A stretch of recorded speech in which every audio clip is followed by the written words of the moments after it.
உங்கள் ஃபுட்டில் சால்ட் டேஸ்ட்டில் டிஃப்ரென்ஸ் தெரிஞ்சிட்ருக்கா? இப்போது உங்களோட உட்காந்து ஒரே மாதிரி ஒரே உணவு, வீட்டு உணவு சாப்பிட்றவங்களுக்கு மற்றவங்களுக்கெல்லாம் சரியாக இருக்குது சால்ட்டு, உங்களுக்கு மட்டும் கம்மியாக இருக்கிற மாதிரி இருக்குது, நீங்கள் இன்னும் போட்டு சாப்பிடணும், அதாவது சால்ட் இன்னும் ஆட் பண்ணி சாப்பிட்ணுன்னு விரும்புகிறீங்க. அல்லது சால்ட் வந்து அதிகமாக இருக்குது, மற்றவங்களுக்கெல்லாம் சரியாக இருக்குது, அதிகமாக இருக்குது உங்களுக்குன்னு ஃபீல் பண்ணிகிட்ருக்கீங்களா? சால்ட் டேஸ்ட்டில் டிஃப்ரென்ஸ். அப்போ கண்டிப்பாக இந்த பதிவு உங்களுக்கானது தான்.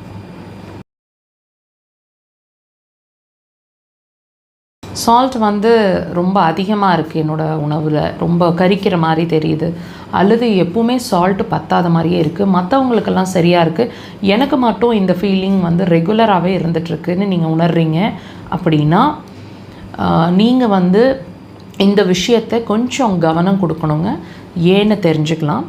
இந்த சால்ட் அப்படிங்கிற ஒரு விஷயம், சால்ட் டேஸ்ட்டில் டிஃப்ரென்ஸ் தெரிஞ்சிட்ருக்கு அப்படிங்கிற ஒரு விஷயம் உங்களோட கிட்னி எனர்ஜி வீக் ஆகிட்டுருக்கு, கிட்னி வந்து ஸ்ட்ரெயின் ஆகிட்டுருக்கு அப்படின்னு உங்களுக்கு உணர்த்தக்கூடிய வகையில் சொல்லக்கூடிய சிம்டம். இதோட வேறு என்னென்ன சிம்டம்ஸ் இருக்கும்? இது ஒன்று மட்டுமே இருக்காதுங்க, வேறு சில சிம்டம்ஸும் காட்டும்.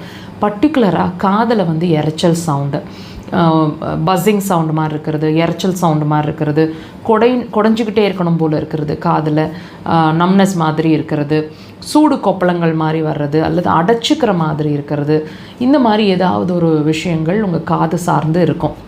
அது மட்டும் இல்லைங்க, ரெகுலராக வந்து உங்களுக்கு கிடினஸ் மாதிரி இருக்கும், அதாவது நீங்கள் உட்கார்ந்து எந்திரிக்கும் போது ஒரு தள்ளுற மாதிரி இருக்கிறது, பூமியே சுற்றிட்டுருக்கு, ரூமில் இருக்கீங்கன்னா ரூமே சுற்றுற மாதிரி இருக்கிறது.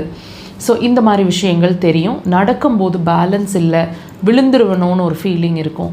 லாங் ட்ராவல் பண்ணிங்கன்னு சொன்னால் கால்கள் சொரந்து வீங்குற மாதிரி இருக்கும். அல்லது சும்மா ஒரு மணி நேரம் 2 மணி நேரத்துக்கு மேலே காலை தொங்க போட்டு உட்காந்துருந்திங்கன்னா கூட கண்டிப்பாக வந்து கால்கள் சொரந்து வீங்கிக்கும். நிறைய வந்து முடி கொட்டுற மாதிரி இருக்கும்.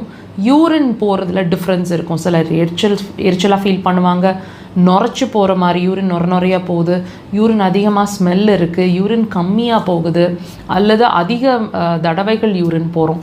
இந்த மாதிரி ஏதாவது ஒரு விஷயம், இடுப்பு வலி இருக்கும், இடுப்போட அள்ளைகளில் வலி இருக்கும், ரெகுலராகவோ ஃப்ரீக்வெண்ட்டாவோ அல்லது அப்பப்போவோ அல்லது குறைஞ்சபட்சம் ஒரு முறையோ கிட்னியில் ஸ்டோன்ஸ் ஃபார்ம் ஆகிருக்கிறதுக்கு வாய்ப்பு இருக்குது. ஸோ தயவு செய்து இது எல்லாமே ஒரு விஷயத்தை தான் உங்களுக்கு உணர்த்த விரும்புது, உங்களோட கிட்னியை நீங்கள் ஃபோக்கஸ் பண்ணணும்னு சொல்லி. தயவு செய்து இதுக்கான இம்பார்ட்டன்ஸை கொடுத்து அக்குபஞ்சர் ட்ரீட்மெண்ட்டை உடனே ஸ்டார்ட் பண்ணுங்கள், உங்கள் கிட்னிஸை சேவ் பண்ணிக்க.